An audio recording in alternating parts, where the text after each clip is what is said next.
The presidential election in Turkey is going to be decided by a runoff vote later this month. Neither President Erdogan or his opponent, Kemal Kılıçdaroğlu, have managed to reach the 50% vote threshold needed to secure a victory.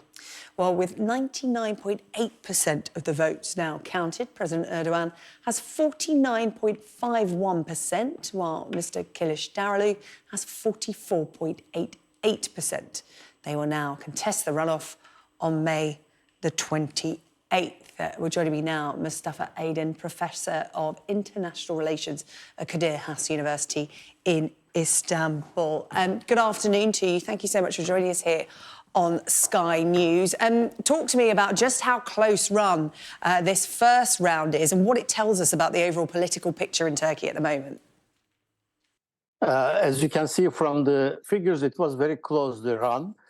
It was almost impossible to predict before the elections. Every poll kind of merged into along these lines, like 48% to 37%, just before a day before the elections, and the parliamentary results also reflecting that.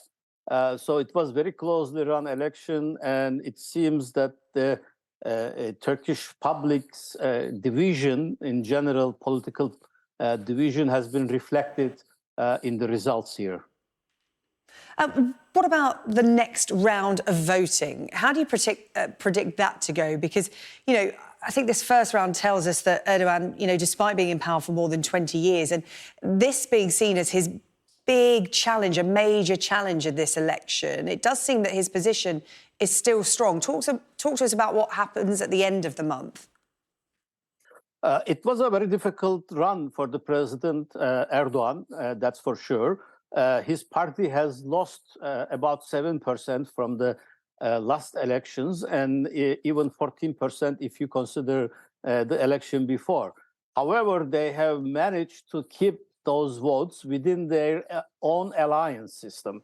The other parties within the alliance with AKP, that the president's party, have managed to attract those lost votes. So they kept the almost 50% threshold.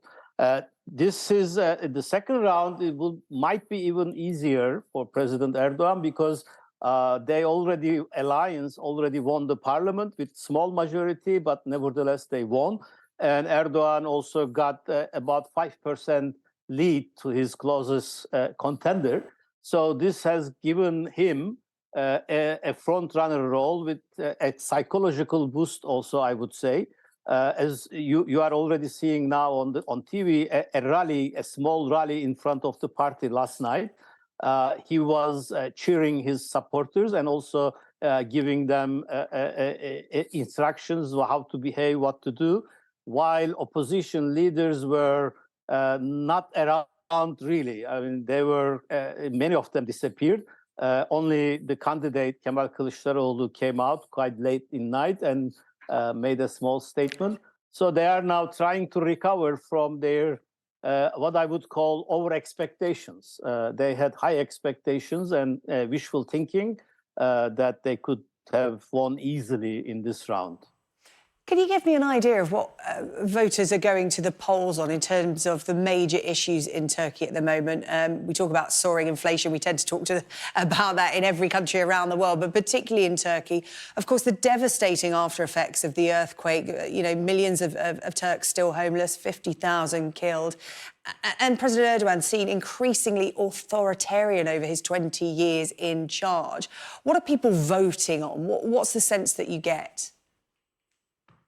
Most of the political watchers were expecting economy and the performance of the government during the earthquakes to be the two most important issues. And in fact, the opposition parties have talked about them quite a lot and promised a lot, especially for the solution of the economic crisis in Turkey. However, underlying sociological realities of the Turkish society seems to be trumping here. The Turkish society have progressively or increasingly moved into a conservative nationalist streak. In 1980 in Turkey, if you go back and look, there were a voter difference was like 60 to 40% right and left division in Turkey. Nowadays, this difference is like 70% to 30% to right and left in Turkey. And that's very clearly reflected in the results. The main opposition party, CHP, calling itself Social Democrat and left of the right, couldn't manage to increase its voter percentage over a quarter century now. It's more or less 25%, and it has been for like 30 years, 25%, even though they have increased the number of votes they received.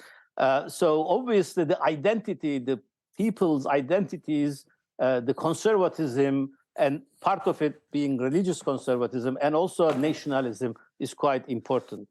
We do some surveys, and it shows that 80% of Turkish population believes that they are themselves personally either nationalistic or very nationalistic. And the same survey, 85% of the population says that they are religious or very religious. So this is obviously the main factor. The second important factor is that even though we are passing through a very severe economic crisis in Turkey, huge problems there, nevertheless, President Erdogan has been able to convince, especially his core electorate, that he is the person who can solve it, the problem. Because his argument has been that we were here before, and I was able to solve it, and I will solve it again. Obviously, the opposition candidates have not been able to convince the population that they can do a better job. And finally, the President Erdogan, with his nationalist alliance parties, have been able to convince the population that he is the person who gives a voice to Turkey in international affairs, a place for Turkey in the global context. And he has been investing quite a lot on a defense industry and as well as civilian infrastructure, the road infrastructure, bridges, airports, and etc. And recent emphasis and propaganda showing the successes of Turkish defense industry, it seems has resonated by the voters. Dr. Mustafa Aydın, that's all we have time for. Thank you so much for talking us through the implications of today's outcome in the first round, we now know, of the presidential election in Turkey. Thank you very much. That second round happening in 2 weeks' time.